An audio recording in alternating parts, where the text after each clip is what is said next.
বাজা কাসৰ বাজা উল্লু দেয়াৰ শাখ বাজা বছৰ পৰে আবাৰ এলো মাঝে।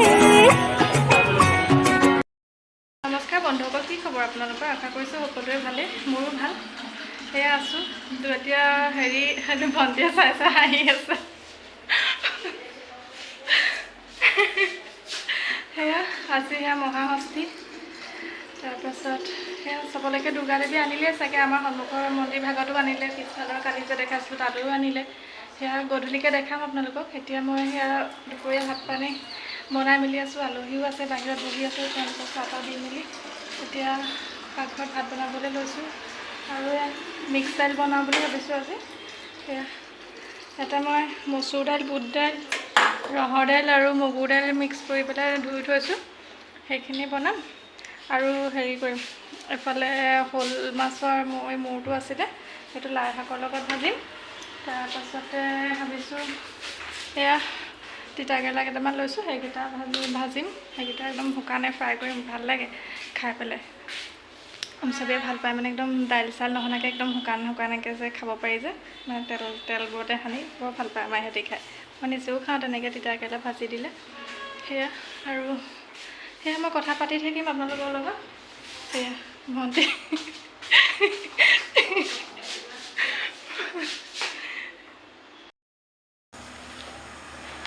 এতিয়া শ'ল মাছৰ মূৰটো ধুনীয়াকৈ বনাম। লাই শাক সেইকাৰণে মই ধুনীয়াকৈ মিহি মিহিকৈ কুটি লৈছোঁ। তাৰ আগতে মই এইখিনি বনাই ল'ম, এই তিতা কেৰেলা মই বেছি লোৱা নাই, 5টামান লৈছোঁ, সেইকেইটাই খাম। 11মান হ'লে মানে এইবোৰ পাছত লোকচান হয়। আমি 4টাহে, মায়ে খাব নোৱাৰে, জানাই নাখায়। আমি 4টাই খাম, বাকী এইবিলাক আছে। আৰু কি বনাব পাৰোঁ চাই লওঁ। সেয়া এতিয়া মই মিক্স দাইলকণ বনাম, তাৰ কাৰণে এইখিনি ৰেডি কৰি লৈছোঁ ধুনীয়াকৈ। কিনো শিকাম আৰু, এইখিনি চবেই জানে। সেইখিনি আদা নহৰু, জলকীয়া, বিলাহী, পিঁয়াজ, তাকে আৰু দেখাইছোঁ আপোনালোকে। মিটিং দিলে ধুনীয়াকৈ পকি গ'ল।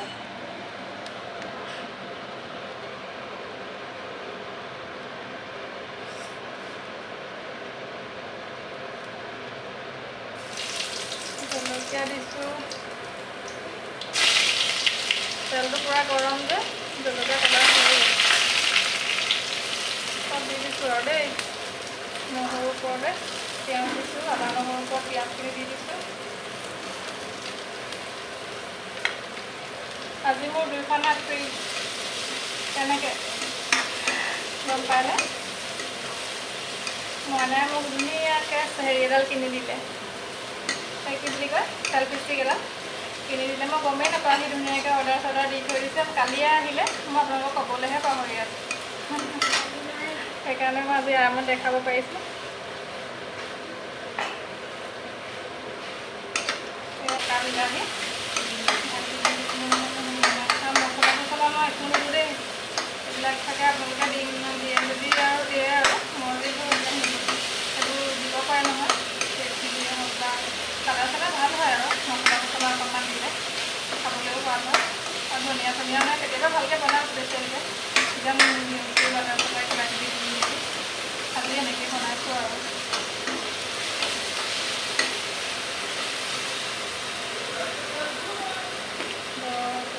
আজি গৰমটো ইমান বেছি, পূজা মানে এইবাৰ পূৰা গৰম হ'ব দেই। মানে মাজতে এনেকুৱা মানে বৰষুণ হৈছিলে, ঠাণ্ডা বতৰ হৈছিলে, একেবাৰে ঠাণ্ডা পেলালে বুলিয়ে ভাবিছোঁ, তেতিয়া নহয়। আকৌ সেই কালি বৰষুণত পূৰা গৰম আৰু। এয়া দাইলকণ হ'ল দেই, ধুনীয়া হৈছে। এতিয়া আমি ভাত চাত খাই লওঁ, খাই লৈ পেলাই আকৌ কথা পাতি আছোঁ।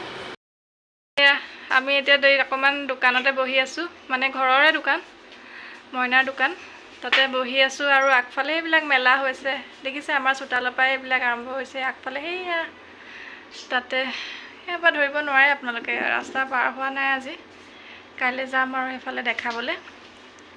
সেয়াই, এজনী টিকলাজনীও আছে আমাৰ ঘৰত, দুষ্টজনী। এইফালে যোৱা, সিফালে গ'লে দেখিবা, ইফালে যোৱা, এইফালে, সেয়া সেইফালে চোৱা।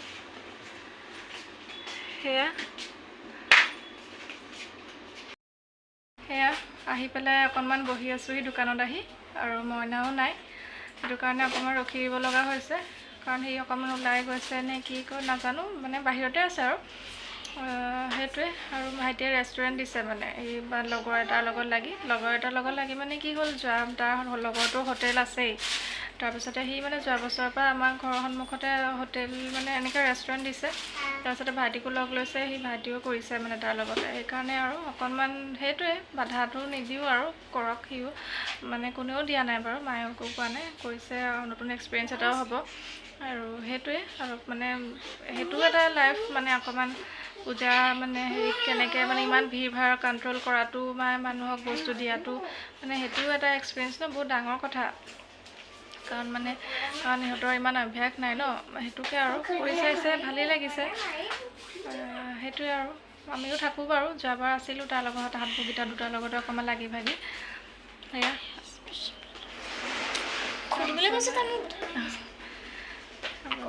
তাৰপিছতে হেৰি সেইটোৱে আৰু সেইকাৰণে বহি আছোঁ। আৰু পূজা চূজা চাবলৈ মানে কি আৰু আমি ক'তো তেনেকৈ নাযাওঁ, ওলাই মেলি যাবও নোৱাৰোঁ, ঘৰ এৰিব নোৱাৰোঁ যে, আলহী দুলহীটো থাকেই বাৰু তাৰ উপৰিঞ্চি।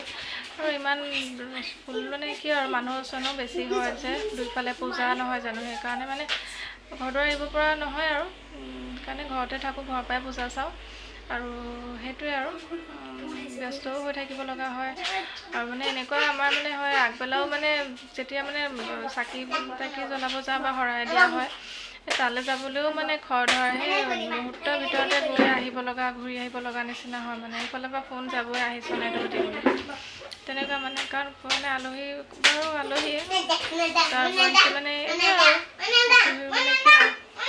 ব্যস্ত হৈ থাকিব লগা হয় আৰু এইটোৱে। তাহাঁতকে দৰকাৰ হয় কিবা এটা কাৰণে, চকৰিটো কথা আমাকে সোধে। আৰু এইবাৰ তাতে মাও গা বেয়া হৈ গৈছে, সেইকাৰণে মাৰ লগত থাকিবই লাগিব। এই ছোৱালী দুজনে বৰ দুষ্টামি কৰিছে। সেয়া দোকান চোকান সামৰি মেলি আহি এতিয়া বহিছোঁ। 11:30 বাজিছে। মই ভাত কেইটামান খালোঁ, ভণ্টিহঁতেও খালে, ধ্যানাও খালে। এতিয়া তাই সেয়া বাগৰি আছে, তাই টোপনি ধৰিছে মানে। তাৰপিছতে এয়া মইনাহঁত অহাই নাই, ভাইটি অহাই নাই। তাৰপিছত দোকান মানে কি আৰু মেল খাই আছে, বস্তু চস্তু সামৰি মেলি আছে। সেয়াই বিশেষ আজি একো দেখুৱাব নোৱাৰিলোঁ মানে কি আৰু মানে ঘৰতে যে থাকোঁ সেইটো কথা কৈছোঁৱেই যে, আৰু এনেকেই আৰুনো কি ক'ম। যদি আপোনালোকে ভিডিঅ'টো চাই ভাল পাইছে বা মোৰ কথাবিলাক শুনি ভাল পাইছে, তেন্তে please like, comment, share and subscribe কৰি দিব। Thank U.